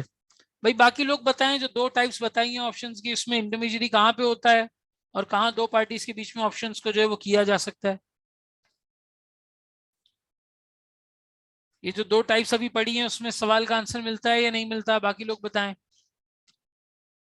इंटरमीडियरी इन्वॉल्व होगी तो ऑप्शन को क्या कहेंगे और इंटरमीडियरी इन्वॉल्व नहीं होगी तो ऑप्शन को क्या कहेंगे? एवरीवन, सर इंटरमीडियरी अगर इन्वॉल्व होगी तो प्रैक्टिकली स्पीकिंग वहां पे इंटरमीडियरी इन्वॉल्व होने पे एक्सचेंज ट्रेडेड ऑप्शंस कहलाएंगे, ये बिल्कुल फ्यूचर्स की तरह काम करेंगे। और अगर ओटीसी दो पार्टीज के बीच में होता है तो उसको ओटीसी कहेंगे, ओवर द काउंटर ऑप्शंस, और ये बिल्कुल फॉरवर्ड की तरह काम करेंगे। अभी 5-7 मिनट पहले ही डिस्कस किया हमने सर। चलें जी, TEF Securities Limited is a medium-sized investment company. During the month of February 2009, the research department of DEF forecasted an increase in oil prices. Oil की prices बढ़ने का increase forecast किया by June 2009, which would have a positive impact on the share prices of oil marketing companies. Sir ये oil marketing companies कौन सी होती हैं? जैसे PSO, Shell, Vaiko, ठीक है ना, Puma, टोटल पार्को, ये सब OMCs हैं। ये ऑयल जो है वो सेल आउट करती हैं बेसिकली, ठीक है, डिस्ट्रीब्यूट करती हैं। जब ऑयल मार्केट में महंगा हो जाता है, इंटरनेशनल मार्केट में जब ऑयल महंगा हो जाता है, सो बेसिकली इनको ये फायदा होता है कि इनके पास इन्वेंट्री लोअर प्राइस पे पड़ी होती है, उसको महंगा बेचते हैं। ये इन्वेंट्री को महंगा सेल करते हैं। इसकी बिल्कुल मिसाल छोटी सी ऐसे है कि बजट आने से पहले जब पान वाले के पास सिगरेट पड़ी होती है तो उसकी वैल्यू कम होती है, बजट आने पे सिगरेट महंगी हो जाती है तो वो फिर उसको महंगा करके बेचता है, उसे इन्वेंट्री का गेन आता है, इन्वेंट्री का गेन आता है। सो ओएमसी को बहरहाल फायदा होता है जब पेट्रोल महंगा होता है। दूसरी तरफ ये कहते हैं कि भाई would have a negative impact on the share prices of power generation companies. Sir ये जो पावर जनरेशन कंपनीज होती हैं, पावर जनरेशन कंपनीज, ये ऑयल को एज इनपुट यूज करती हैं, ऑयल एज इनपुट यूज करती हैं। इनपुट की वजह से ये इनकी रॉ मटेरियल की प्राइस बन जाती है, और जब ऑयल महंगा होता है तो इनकी रॉ मटेरियल की प्राइस बहरहाल जो है वो महंगी हो जाती है क्योंकि बिजली इन्हें महंगी पड़ती है। सही है। Based on this research the company entered into the following transactions. अब देखो ओएमसीज की शेयर प्राइस डिक्रीज हो रही है, ओएमसीज की शेयर प्राइस यहाँ पे डिक्रीज हो रही है। सो इस केस में मुझे क्या करना चाहिए? इनको सेल कर देना चाहिए, ठीक है। एट द सेम टाइम मुझे इनको सेल कर देना चाहिए अगर प्राइसेस जो है वो डिक्रीज हो रही जा रही हैं। सॉरी, हमारे पास ओएमसीज की प्राइसेस इंक्रीज हो रही हैं, ओएमसीज की प्राइसेस हो रही हैं यहाँ पे increase, so we should buy them. At the same time जो पावर जनरेशन कंपनीज हैं, पावर जनरेशन कंपनीज की मेरे पास जो शेयर प्राइस आ रही है वो हो रही है बेसिकली डिक्रीज, तो मुझे इसको सेल कर देना चाहिए, ठीक है। इन्होंने यहाँ पे क्या किया? इन्होंने यहाँ पे दो चीजें की। Purchase the 3-month American call option of 100,000 shares of silver limited, silver petroleum limited, and oil marketing company at ₹3 पर शेयर। ₹3 क्या है सर? ये प्रीमियम है। Sir what is this ₹3? This is premium. इन्होंने ₹3 के प्रीमियम के ऊपर इसको परचेस कर लिया। एक्सरसाइज प्राइस इज 155 पर शेयर। ₹155 के पे इनके पास एक कॉल ऑप्शन मौजूद है। कॉल ऑप्शन यानी राइट टू बाय मौजूद है। अगर ये मार्केट में महंगा हो गया तो ये इसको क्या कर सकते हैं जी? बाय कर सकते हैं। अगर मार्केट में महंगा हो गया तो इसको क्या कर सकते हैं जी? बाय कर सकते हैं। Eight the same time purchase the 3-month European option, purchase the 3-month European put option. ये पुट ऑप्शन लिया है इन्होंने 5 मिलियन शेयर्स का diamond electric supply corporation limited का, a power generation company at ₹0.5 per share. The exercise price is 3.5 per share. ₹3.5 में ये share को खरीद सकें 5 मिलियन शेयर्स उन्होंने basically put option sorry sell कर सके, 5 मिलियन शेयर्स बेसिकली उन्होंने पुट ऑप्शन में डाल दिए। हाउएवर आई कैप है तो सर हाउएवर तो हो गई, but when the price of oil actually increased on May 21, DESC यानी ये वाली company, this one, DESC revised its power tariff upward while due to tough competition SPL's margin are expected to decline। हुआ ये कि इस company ने अपने margins को रिवाइज कर दिया, अपनी प्राइसेस को रिवाइज कर दिया। अपवर्ड का मतलब सर प्राइस इंक्रीज कर दिया इन्होंने, उल्टी हो गई गेम। पहले लग रहा था कि इनको नुकसान होगा, इन्होंने बिजली की कीमतें ही बढ़ा दी, इनके मार्जिन इंटैक्ट रहे, इन्हें फायदा रहा। और एट द सेम टाइम जो दूसरी वाली कंपनी थी, जो ऑयल मार्केटिंग कंपनी थी, उसको कंपटीशन फेस हुआ बहुत ज्यादा, तो इसकी वजह से इसके मार्जिन जो है वो डिक्लाइन हो गए, उसको बैरल सस्ता बेचना पड़ा। As a result the company feels that it is now advisable to reconsider the situation. अब वो आपसे पूछ रहे हैं कि बताओ कंपनी को क्या करना चाहिए। इन्होंने थोड़ी और इन्फॉर्मेशन दी है। As of June 1 2009 the ready market price per share and 1 month future price per share were as follows। Ready market की भी प्राइस दी है, फ्यूचर की भी प्राइस दी है। जिसको मतलब जो शेयर आप 155 रुपए में खरीद सकते हैं, ये देखो 155 रुपए में खरीद सकते हैं, कॉल ऑप्शन है, वो आज मार्केट में 170 का मिल रहा है और फ्यूचर में 173 का। इतने में सेल भी हो सकता है, 155 में लेके 173 170 में बेचा जा सकता है। दूसरा ये वाला जो केस है डीईएससी वाला, इसमें आप बेच सकते हैं 3.5 रुपए में, मार्केट में बिक सकता है 4.25 रुपए में। बताओ क्या करना चाहिए दोनों केसेस के अंदर। जी भाई पहले दूसरा वाला केस बता दो, डीईएससी वाला, जो आपकी डायमंड इलेक्ट्रिक सप्लाई कॉर्पोरेशन है, आप 3.5 रुपए में स्टॉक को बेच सकते हैं, मार्केट में 4.25 रुपए का बिक रहा है, क्या करना चाहिए। डीईएससी के केस में तो सर आपको लैप्स कर देना चाहिए, क्योंकि आपके पास अगर ये स्टॉक मौजूद है तो आप इसे मार्केट में बेच दें। यानी हमारे डीईएससी वाले केस में option should be lapse.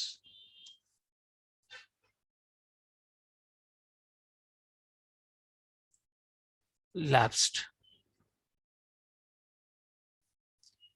can be sold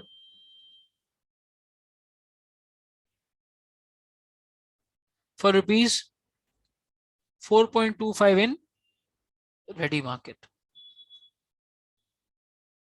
आप इसे चाहें आप रेडी मार्केट के अंदर बेच सकते हैं। तो डीईएससी के केस में तो बड़ा क्लियर हो गया कि भाई आपका ऑप्शन क्या हो जाना चाहिए यहाँ पे जी, लैप्स हो जाना चाहिए। ठीक है, लैप्स हो जाना चाहिए। अब रही पहले वाले की बात, पहला वाला क्या है जी, SPL.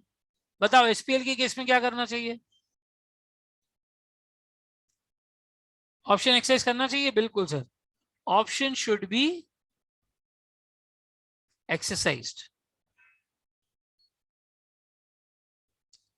Option should be exercise. आपको इस ऑप्शन को एक्सरसाइज करना चाहिए। एक्सरसाइज करने के बाद क्या करें, can it be sold. Yes sir, it can be sold.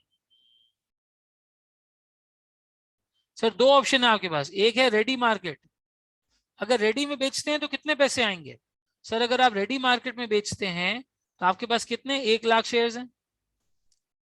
अगर रेडी में बेचेंगे तो 1 लाख शेयर्स के एवज आपको 170 रुपए मिल जाएंगे। ये कितना बन जाता है जी, ये बन जाता है 17 मिलियन।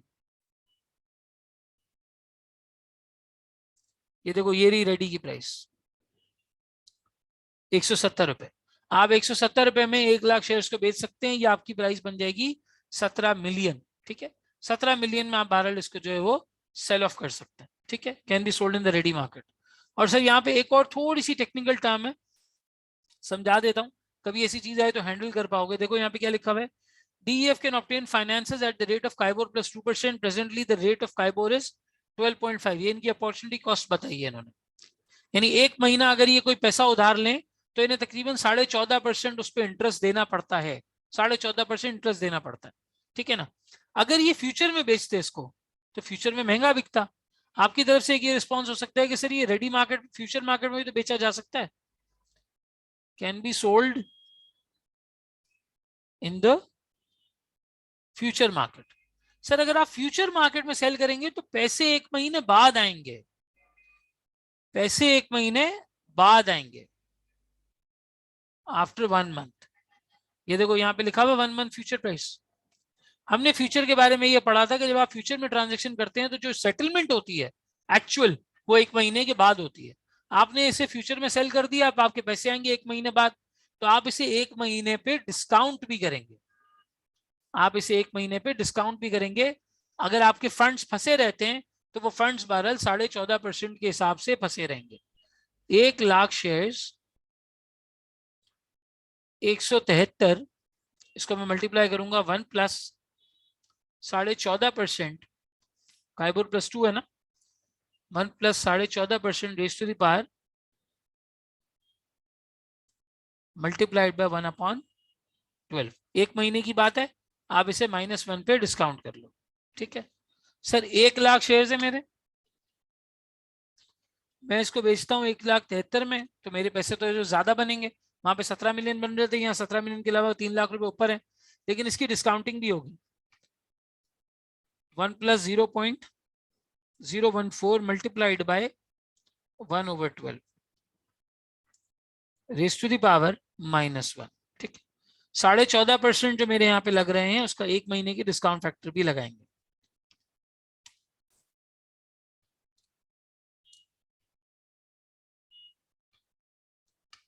मल्टीप्लाइड बाय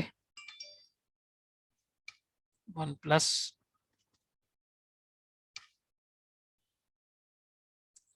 12, ये क्लोज किया, ये क्लोज किया, रेज टू द पावर -1।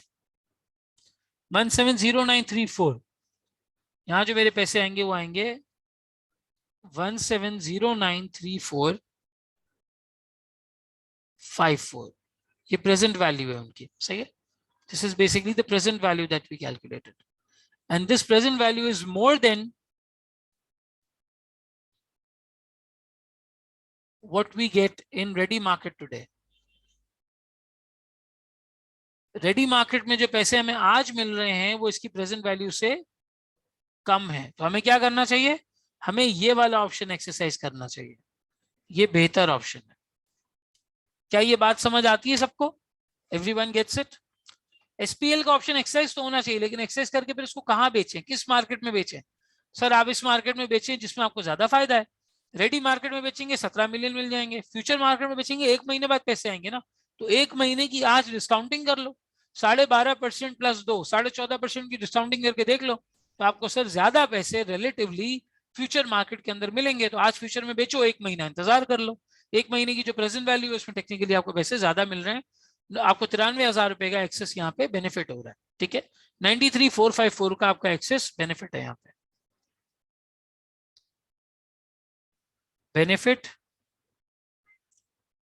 93,454। इसको कॉपी कर लो। आज की क्लास फिर हम बस यहीं तक रखते हैं, फिर इंशाल्लाह ताला नेक्स्ट क्लास में अब हमें नया चैप्टर शुरू करना होगा।